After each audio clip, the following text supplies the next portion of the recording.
Greetings, fellow action figure connoisseurs, and welcome to another episode of Digital Caveman Presents Surprise Thursday. I, as always, am your host, the Digital Caveman, and today I will be presenting you with the Spiro Toys Animal Warriors of the Kingdom Ancients figure base, Onyx. Let's get into it!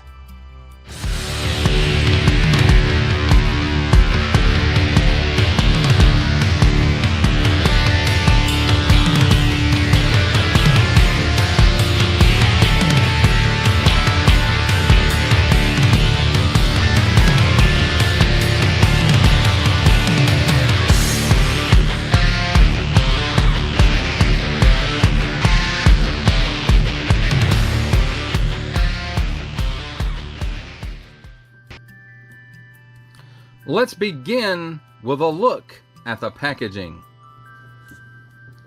And on the top we've got, warning, don't stick things in your pie hole that do not belong to Spiro, Animal Warriors of the Kingdom. And on the front we've got Spiro, warning, don't stick things in your pie hole that do not belong there. Nice window showcasing the figure, except for maybe his toes, and, you know, kind of the accessories are, you know, just in the corners there. Animal Warriors of the Kingdom, Onyx. On the bottom, small fine legalese, Spiro print, made China print, barcodes, some Chinese, some Japanese, all kinds of stuff. Probably says don't stick it in your pie hole. On this side, we've got that nice leaf print, Animal Warriors of the Kingdom and Spiro. On this side, got the same stuff. And on the back side here, Animal Warriors of the Kingdom Ancients figure base character builder kit. And then there's one you can build out, I guess. Create your own unique AWOC character by combining the Ancient Space figure with numerous weapons and armor parts for a totally new and unique warrior. Base figure includes alternate handsets and a common loot battle skirt. Additional weapons and armor parts sold separately. Collect them all. Promo Series Wave 2. Thank you for your purchase. Please heat up stuff before you move the joints. Warning, don't stick things in your pie hole. Attention and advertencia and aviso, and don't stick stuff in these language pie holes either. And that, my friends, is a look at the packaging. Let's take a look at the figure and his accessories. And there's not many you can see. So here we have handy dandy tweezers to help us take a look at them. So first up, you know his accessories are alternate hands. And there's 2 sets of them, in addition to the ones that come on the figure, so 3 altogether. This one is a fist.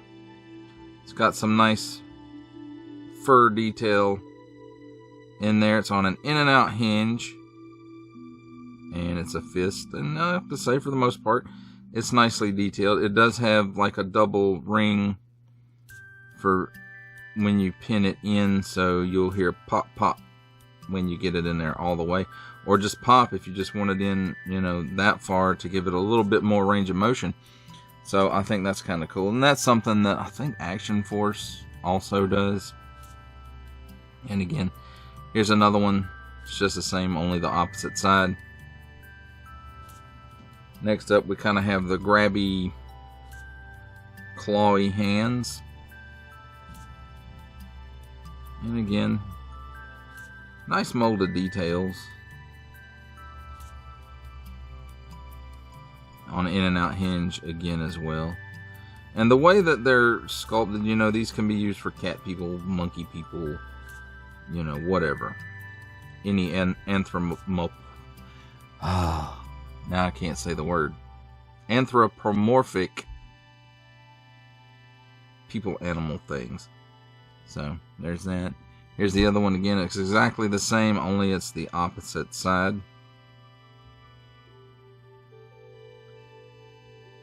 So, again, pretty nice. The details are kind of hard to see because it's molded in this black, kind of glossy plastic. Pretty much the same as the figure here. And there's really not a lot of paint apps going on here. You can see the eyes and the teeth, and that is about the extent of it, except for the overlay here at the waist. So all throughout, nice molded fur details here. And again, this is a buck that could be used for cat people or monkey people. Any number of I can't say it again, but you know what I'm saying. So people, animals, anthropomorphic. I still probably didn't say that right. So, you know, it's does have nice sculpted, and it's sculpted in a way that it can be reused a lot. And it probably has been. And I'm not, you know, that's not a bad thing. So, you know, the head here, you know, it seems like it sticks out from the neck a good bit. And we'll take a look at why, because we're fixing to take a look at his articulation. And he can look up that high. While we've got him looking up that high, I don't know if you can see it in there on the camera, but it is a ball and hinge there. But the neck is also a separate piece with a ball at the bottom. So all that working together, he can look up that high. He can look down that far.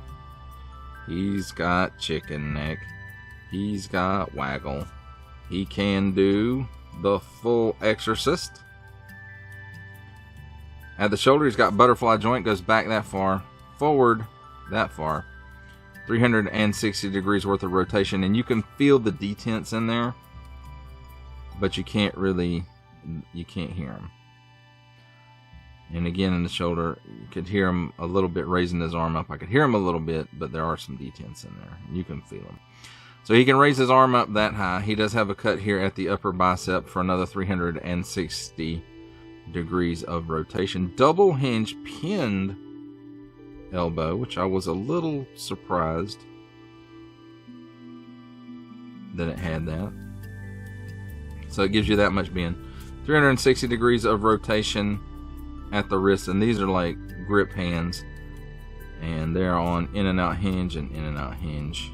No, up and down hinge on this one. So, my bad. It's got like a standard ab crunch hinge, so he can lean back that far. And is it on a... Yeah, it's on a ball joint at the waist, it feels like.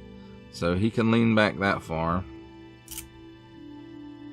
He can crunch forward that far, so that's pretty darn good.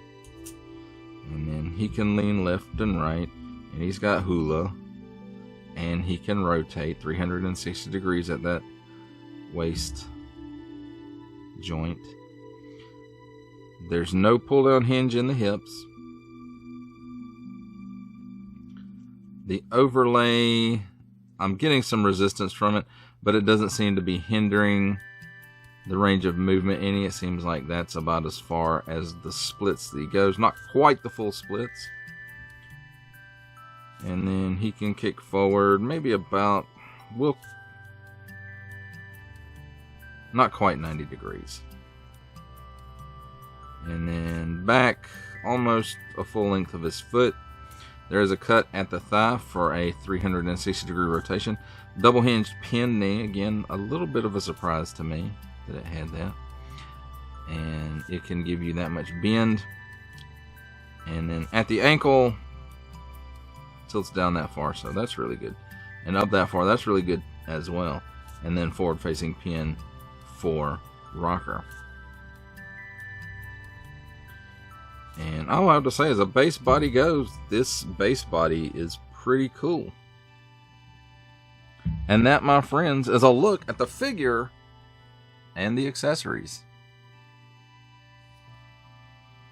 It's time for my favorite part of a review, comparisons. And here we have the Spiro, Animal Warriors of the Kingdom, Ancient Onyx, with the Four Horsemen Studios Figura Obscura Bastet, from the Gods of Ancient Egypt 2-pack, the Harbinger Studios Savage Crucible Lumerian Royal Guard, and the Boss Fight Studios Epic Hacks Barbarian Deathmonger.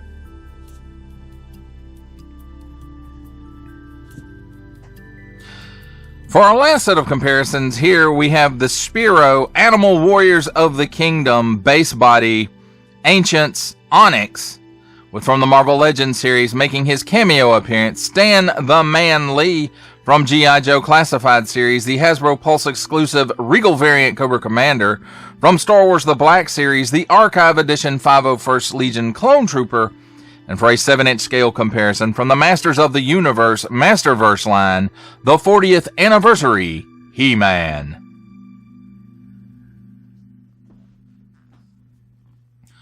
For final thoughts on the Spiro Animal Warriors of the Kingdom Primal Series Ancients Onyx base body, I have to say, I purchased two of these figures at the same time. Not two Onyx, but Animal Warriors of the Kingdom. I purchased two Animal Warriors of the Kingdom at the same time. This was one, Tiberius was the other. And even though this is a much more plain figure, I like this figure better than Tiberius. And I think the reason is the overall look of this character, or this base, is a lot less, the head sculpt is a lot less cartoony or anime or comic booky, or whatever you want to call it. To me, Tiberius was very, I don't know, the style of it was a little more stylized than I was thinking it would be. And that's not the case with this guy.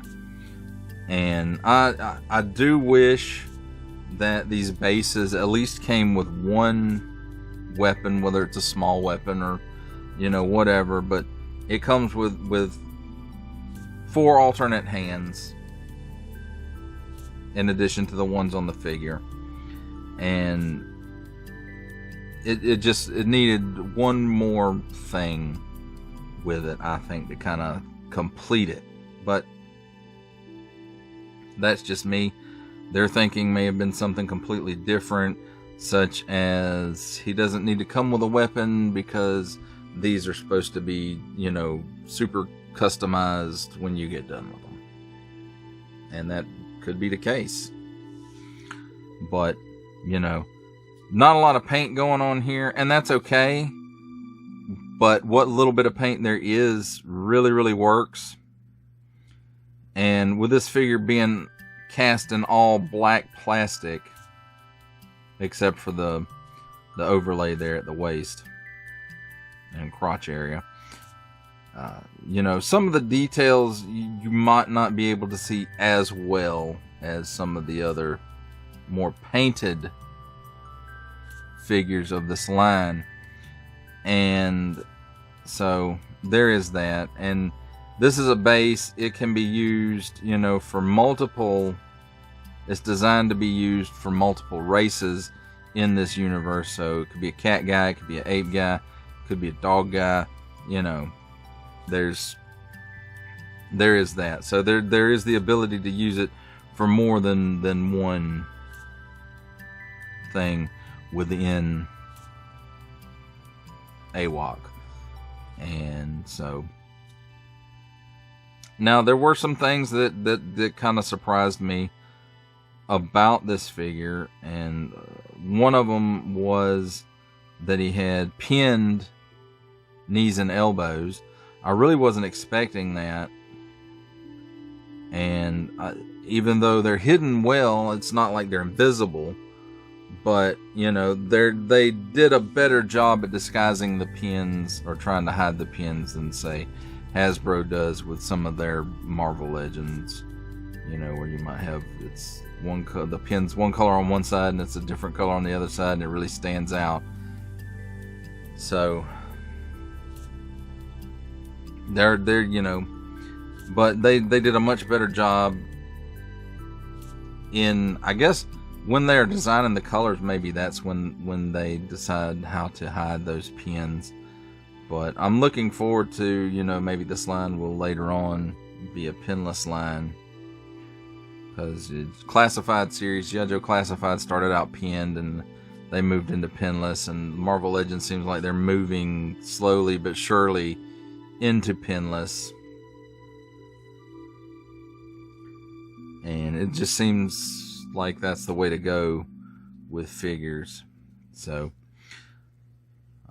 the range of motion and the articulation points on this figure really, I really like.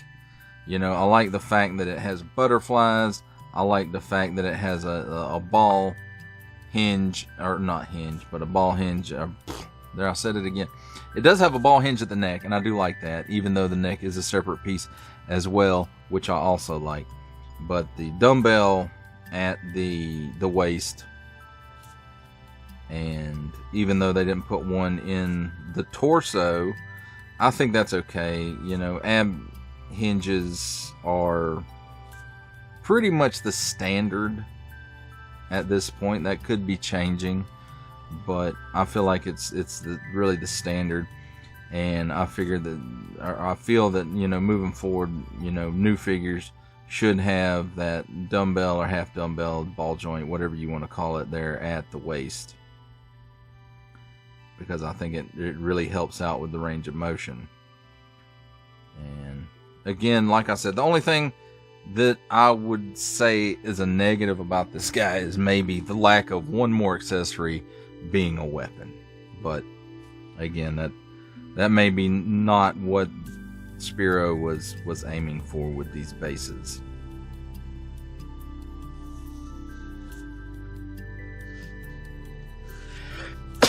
Oh, excuse me. Well, that does it for the review. I hope you enjoyed it. I enjoyed making it. Only support from viewers like you make this programming possible. Each view does count, and I do appreciate each and every single view I receive. Thank you, and thank you so very, very much for supporting this channel through viewing. If you are interested in supporting my channel further, I'm now offering memberships at various tiers. Click the join button on my YouTube page, or check this video's description for the link and see if any membership offers are right for you, but only if you are in a position to do so. Comment below, like, share, subscribe if you would like to see more content or just help the channel grow, or both. That's even better. And don't forget to ding that bell so that in the future you will be notified as my new content becomes available. That's a wrap, folks. I'll see you next time.